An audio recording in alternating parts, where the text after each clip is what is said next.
भगवत गीता अर्थात भगवान का गीत। यह गीता ज्ञान श्री कृष्ण के द्वारा कहा नहीं गया है बल्कि गाया गया है। यह कथन की शैली में नहीं है बल्कि गायन की शैली में है, इसलिए इसे भगवत गीता कहा जाता है। यह दुर्योधन के पिता धृतराष्ट्र से शुरू होती है, जो जन्म से अंधे थे, इसलिए वो अपने सलाहकार संजय से युद्ध की जानकारी लेते हैं। संजय को महर्षि वेदव्यास से दिव्य दृष्टि प्रदान थी ताकि वो महल से रहकर ही कुरुक्षेत्र के युद्ध को देख सके और धृतराष्ट्र को सारी जानकारी बता सके। धृतराष्ट्र के 100 पुत्र थे, ये 100 पुत्र ही कौरव कहलाए। दुर्योधन सबसे बड़े पुत्र थे। दूसरी तरफ पांडु के 5 पुत्र थे तो पांडव कहलाए। 100 कौरव और 5 पांडव आपस में चचेरे भाई थे। कुरुक्षेत्र युद्ध कौरवों और पांडवों के बीच कुरु साम्राज्य के सिंहासन की प्राप्ति के लिए लड़ा गया था तथा दुर्योधन के अधर्म एवं स्वार्थ को मिटाने के लिए लड़ा गया था।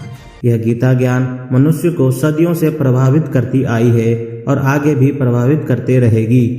जो बातें श्री कृष्ण ने अर्जुन को सिखाई और जो बातें श्री चाणक्य ने चंद्रगुप्त को सिखाया, वो सारी बातें हर एक मनुष्य के लिए आज भी उपलब्ध है। मनुष्य इसे जानकर, पढ़कर, सुनकर अपने कर्म, भाग्य एवं जीवन को बदल सकता है।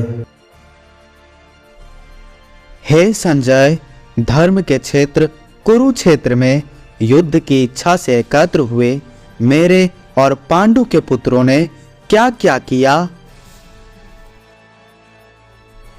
राजा दुर्योधन पांडवों की सेना की व्यूह रचना देख अपने आचार्य द्रोण के पास जाकर बोल रहे हैं। हे आचार्य, आपके बुद्धिमान शिष्य द्रुपद के पुत्र ने जिसकी व्यूह रचना की, ऐसी पांडवों की विशाल सेना को देखिए। उस सेना में भीम तथा अर्जुन के समान विशाल धनुष वाले युधान, राजा विराट और महारथी द्रुपद है। धृष्टकेतु, चेकितान, बलवान काशीराज, राजा पुरुजित, कुंती भोज और मनुष्यों में श्रेष्ठ सभ्य है। पराक्रमी युद्धामन्यु, बलवान उत्तमौजा, सुभद्रा के पुत्र अभिमन्यु एवं द्रौपदी के 5 पुत्र, ये सभी महारथी उधर हैं। हे द्विजराज, मेरी सेना में जो बड़े बड़े सुरवीर सेनापति हैं, उनके नाम मैं आपकी जानकारी के लिए आपके सामने रखता हूँ, उन्हें सुनिए। हमारी सेना में मुखिया में आप गुरु द्रोण, भीष्म पितामह, कर्ण, युद्ध विजयी कृपाचार्य, अश्वत्थामा, विकर्ण, भूरिश्रवा इत्यादि हैं तथा अनेक सुरवीर अपने प्राणों का मोह छोड़कर मेरे लिए युद्ध करने आए हैं। यह अनेक प्रकार के अस्त्र शस्त्रों से सुशोभित और युद्ध विद्या में निपुण हैं।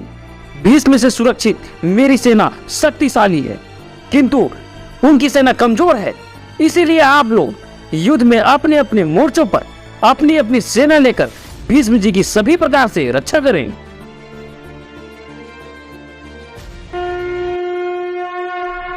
इसके बाद दोनों तरफ से शंख, दिव्य शंख और महाशंख बजने लगे हैं।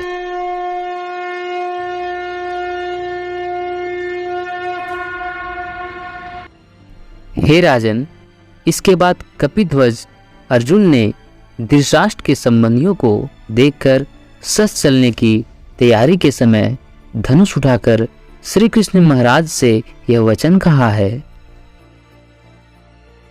हे प्रभु, मेरे रथ को दोनों सेनाओं के बीच में खड़ा कीजिए, जिससे मैं यह देख सकूं कि युद्ध करने के लिए कौन कौन आए हैं और इस युद्ध भूमि में मुझे किस किस से लड़ना है।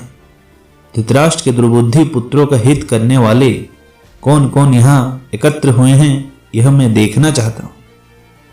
अर्जुन के वचन सुनकर श्री कृष्ण ने उस श्रेष्ठ रथ को दोनों सेनाओं के बीच में ले जाकर खड़ा कर दिया। भीष्म, द्रोणाचार्य आदि गुरुजनों तथा सभी राजाओं के सामने अर्जुन के रथ को खड़ा करके श्री कृष्ण ने कहा, हे पार्थ, युद्ध के लिए तैयार इन कौरवों को देखो।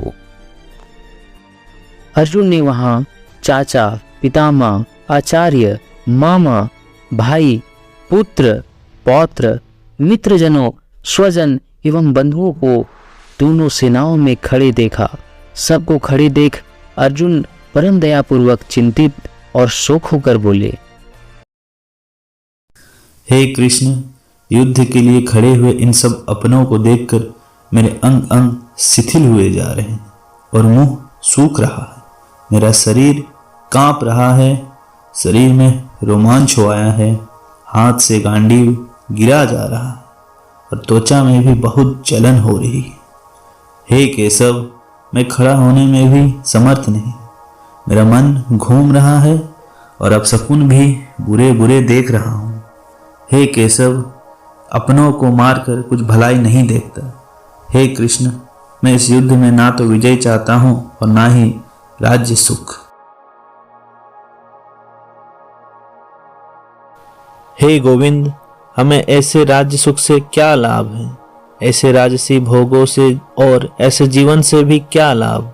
हमें जिनके लिए राज्य भोग और सुख चाहिए वे ही आचार्य, पिता, पुत्र, पितामह सब अपने प्राण और धन की आशा को त्याग कर युद्ध के लिए खड़े हैं।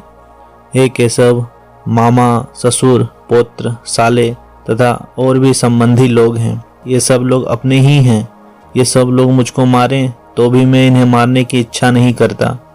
हे जनार्दन, मैं इन्हें तीनों लोक के राज्य के लिए भी नहीं मार सकता, फिर पृथ्वी के लिए ही क्या मारूं? धृतराष्ट्र के पुत्रों को मारकर मुझे क्या सुख मिलेगा? वो है तो अपने चचेरे भाई ही। इन अत्याचारियों को मारने से मुझे ही पाप लगेगा। धृतराष्ट्र के पुत्रों को मारने योग्य हम नहीं हैं। हे माधव, अपनों को मारकर हम कैसे सुखी होंगे? लोग से भ्रष्ट हुए ये लोग कुल के नाश से उत्पन्न होने वाले दोष और मित्रों से विरोध करने पर होने वाले पाप को नहीं देखते? हे जनार्दन, कुल के नाश से उत्पन्न दोष को जानने वाले हम लोगों को इस पाप से हटने के लिए विचार करना चाहिए। कुल के नाश से सनातन कुल धर्म का नाश हो जाता है। धर्म के नाश हो जाने पर संपूर्ण कुल में अधर्म छा जाता है। हे कृष्ण, अधर्म के अधिक बढ़ जाने से कुल की स्त्रियां अत्यंत दूषित हो जाती हैं और स्त्रियों के दूषित हो जाने पर वर्ण संकर संतान उत्पन्न होते हैं।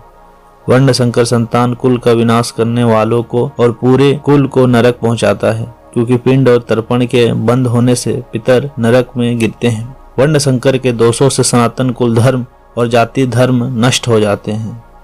हे जनार्दन, जिनका कुल धर्म नष्ट हो गया है ऐसे मनुष्यों का निश्चित काल तक नरक में वास होता है, ऐसा हम सुनते आए हैं। फिर भी हम लोग महापाप करने को तैयार हो गए हैं, जो राज्य और सुख के लोभ से अपनों को मारने के लिए उग्र हो गए हैं। यदि मैं युद्ध का सामना ना करना चाहूं और मेरे हाथ में हथियार ना हो, तब भी यदि शस्त्र लिए हुए धृतराष्ट्र के पुत्र मुझे रण में मार डालें तो वह भी मेरे लिए अधिक कल्याणकारक होगा। रणभूमि में शोक से व्याकुल अर्जुन इस प्रकार कहकर बाण सहित धनुष को त्याग कर रथ के पिछले भाग में बैठ गए। पहला अध्याय समाप्त होता है। गीता ज्ञान को लाइक करें, शेयर करें, इस वीडियो के सर्वश्रेष्ठ लाइन को कमेंट करें और हमारे चैनल सैपियंस वर्ल्ड को सब्सक्राइब करें।